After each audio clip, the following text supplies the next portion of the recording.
Hello students, this video is on factoring completely. When you're factoring, you do need to remember that you might have to factor more than once. After you factored that one time, you might want to look and see if there's anything else that needs to be factored.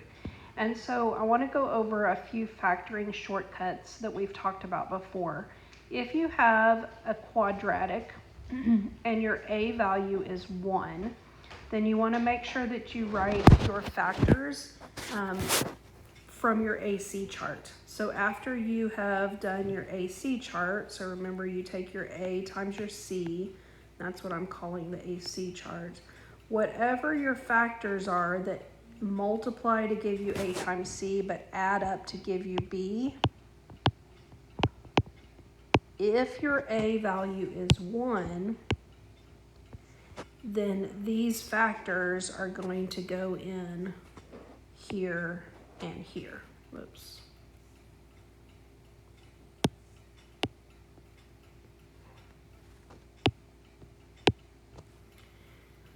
Okay, so I've just written that down. The question marks are the two numbers from your AC chart, and if there are no numbers that multiply to give you C and add to B, then the expression cannot factor. Something else that you want to remember is the difference of squares. If you have something squared minus something squared, then they will factor as A plus B times A minus B. And so you want to check and make sure that if you have something squared minus B something squared, can it be written in this format? If it can, then this is your A and this is your B that's going to go in the parentheses. Some questions that you might want to consider before you even start is, do any of your factors have a GCF? If yes, then you need to factor those out first. Are any of the factors a quadratic or cubic expression that can be factored further? And so this is after you've worked through it. See if you can factor it any further. Okay, so let's look at a few examples.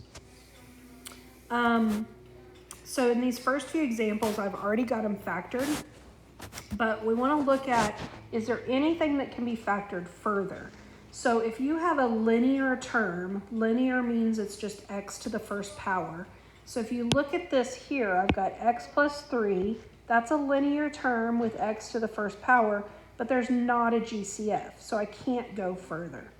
This one's an x minus 1 linear term, no GCF, so that one's done.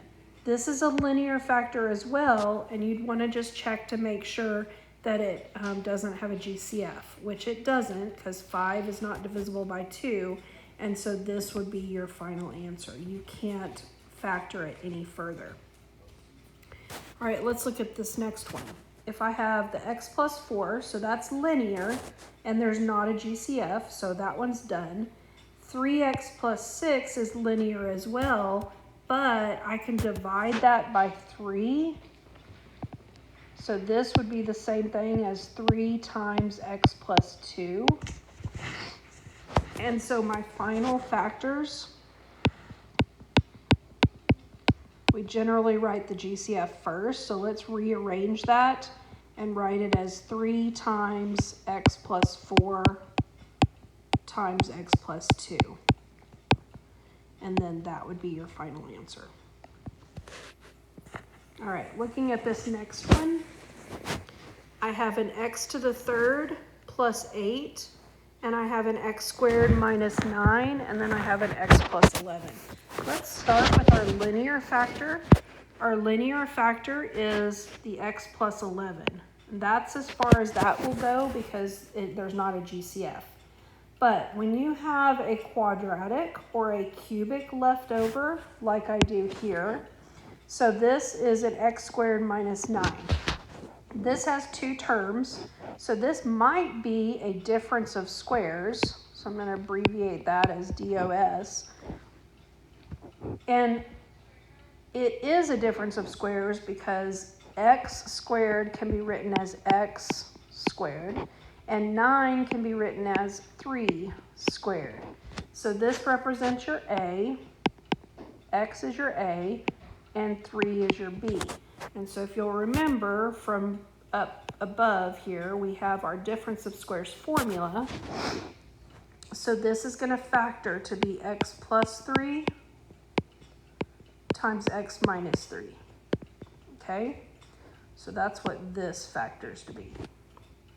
All right, now if we look at our x cubed plus 8, this is also something that can be factored further. It is a sum of cubes. And so if you look back at the notes from yesterday, the sum of cubes, you want to write it as something cubed for both of them. So this would be x cubed. 8 is 2 cubed. So I'm going to write the factors down here a little bit because I need a little bit more room. Remember your formula. So you'll take your a plus your b, so that would be x plus 2. Then you will take your a squared, so that would be x squared. Then you take minus your a times your b, so that would be 2x. And then your b squared is always plus, so plus b squared, so that would be 2 squared, which is 4. Okay, so if I put this all together now, I've got this x plus 2 times x squared minus 2x plus 4. But then after that, so let me write this down here. So I've got x plus 2 times x squared minus 2x plus 4. I also have what's written in red, x plus 3 times x minus 3. And then I also have that green highlight up above, x plus 11. So this is what your answer would be factored completely. Everything down here is factored completely. Now something I do want to mention, a lot of people will get to this right here. They'll see that it's squared and they'll say, oh, I need to factor that further.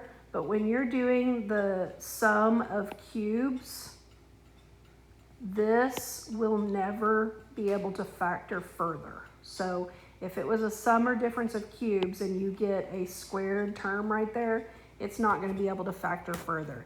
And I can prove it to you by showing that you would take your a times your c, which would be 4. Oops, let's write it in. Which would be 4. But there are no factors of 4 that add up to a negative 2. I could do 1 times 4, I could do 2 times 2, or I could do the, both of them being negatives, but none of those add up to negative 2, so those don't factor any further. All right, so let's look at these next examples where they have not been factored. So we're going to factor them completely. You always want to check to see if there is a GCF that can be factored out first.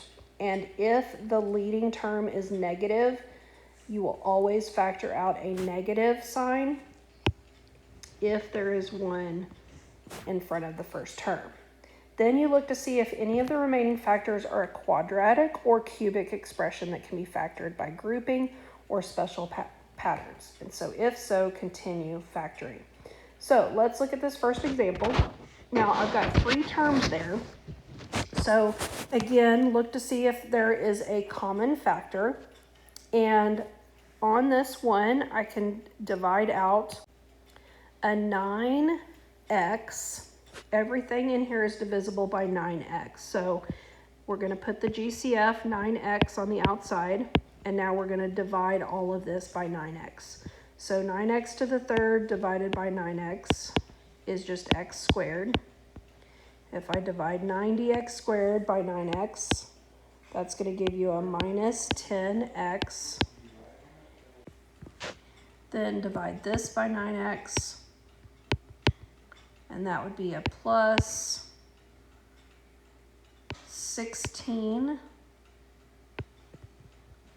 And so this is what we have. Now, since this second factor, the one that's in parentheses, is a squared, then we want to go ahead and see if we can factor it further. So we're going to do our AC chart, 1 times 16. And we're going to look for factors of 16 that add up to a negative 10. So we've got 1 times 16 we've got 2 times 8. And I'm going to stop there because 2 times 8 does give us a positive 10. We want it to be a negative 10. So if I have both of them being negative, negative 2 times negative 8 does give you positive 16, and negative 2 plus negative 8 does give you a negative 10. So those are our factors, and because my a value is 1, this is going to be, we're going to use that shortcut where our factors are just what we have in parentheses right here. So we're going to write it as x minus 2 and then x minus 8. And since everything is linear, then that would be as far as I can go. All right, let's look at this next one. I want you to go ahead and do that one on your own, and then check back when you have it factored.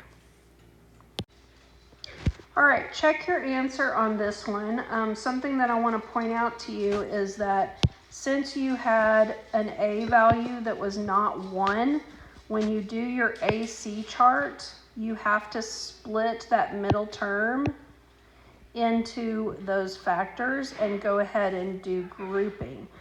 Since our a value is not 1, notice that our factors are not 3 and 10.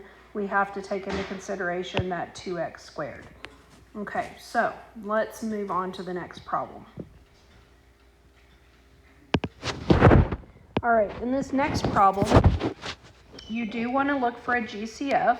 So 12 and 27, those are both divisible by 3. So if I take out a 3, then I'm going to have 4x squared minus 9 left over. And this is a quadratic, 4x squared minus 9. And anytime you have a quadratic and there's only 2 terms, you really want to look for a difference of squares. So can you write the first term as something squared? Well, 2x squared would give me 4x squared. Can you write the second term as something squared? Well, 3 squared would give me 9. And so if you remember, the pattern is to take that a plus b and a minus b as your factors. So we're going to have 3. We're going to bring down our 3. And then we're going to have 2x plus 3 times 2x minus 3. And those are our factors. And we know we're done because they are linear factors. All right, let's look at this next one. So we have 6x to the 4th minus 3x to the 3rd minus 24x squared plus 12x. So we're always going to look for our GCF first. And if I look at this, all of these terms are divisible by a 3x. So let's do that first. So if I divide the first term by 3x, I'm going to have 2x to the 3rd. Divide the next one by 3x, I'll have a minus x squared. And then I'll have a minus 8x. And then I'll have a plus 4. Now, since what I have in parentheses there is 4 terms, I'm going to go ahead and make these brackets and divide them into 2 groups. And then divide out the GCF from each group. So let's bring down our 3x. I'm going to keep our brackets there because it'll look better. In the first group, I'm going to divide out an x squared. And so then I'll have 2x minus 1 when I divide by x squared. In the second group, I have to divide out that negative, but I can also divide out a 4. And again, when I divide both of those by a negative 4, I'm also going to have 2x minus 1. Notice that the parentheses are the same, so that's your first factor, but I am going to bring down my 3x. My first factor is 2x minus 1, and then my second factor is x squared minus 4. Now, I still have an x squared left, and an x squared minus 4, that's going to be a difference of squares as well. And so this is going to factor to be x plus 2 times x minus 2. and then bring down your other factors. And now since they're all linear, that's going to be as far as I can go. All right, the next example. We've got a GCF of 4x squared. So let's pull that out. And if I divide 4x squared out of both of those, I would be left with x minus 2. And since x minus 2 is linear and 4x squared is not a binomial, then that's as far as I can go. So that one was easy peasy. All right, let's look at the next one. Negative 6n to the third minus 3n squared minus 8n minus 4. There's not a GCF except for the negative that's out front. We need to make sure that we divide out the negative. So I'm going to divide by a negative, which really is dividing by a -1. So if I divide all of those by the -1, I'll have 6n to the third plus 3n squared plus 8n plus 4.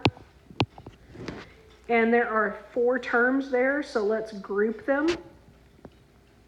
Bring down your -1. We'll group these first 2 and group the last 2. And in my first group, I can divide out a 3n squared.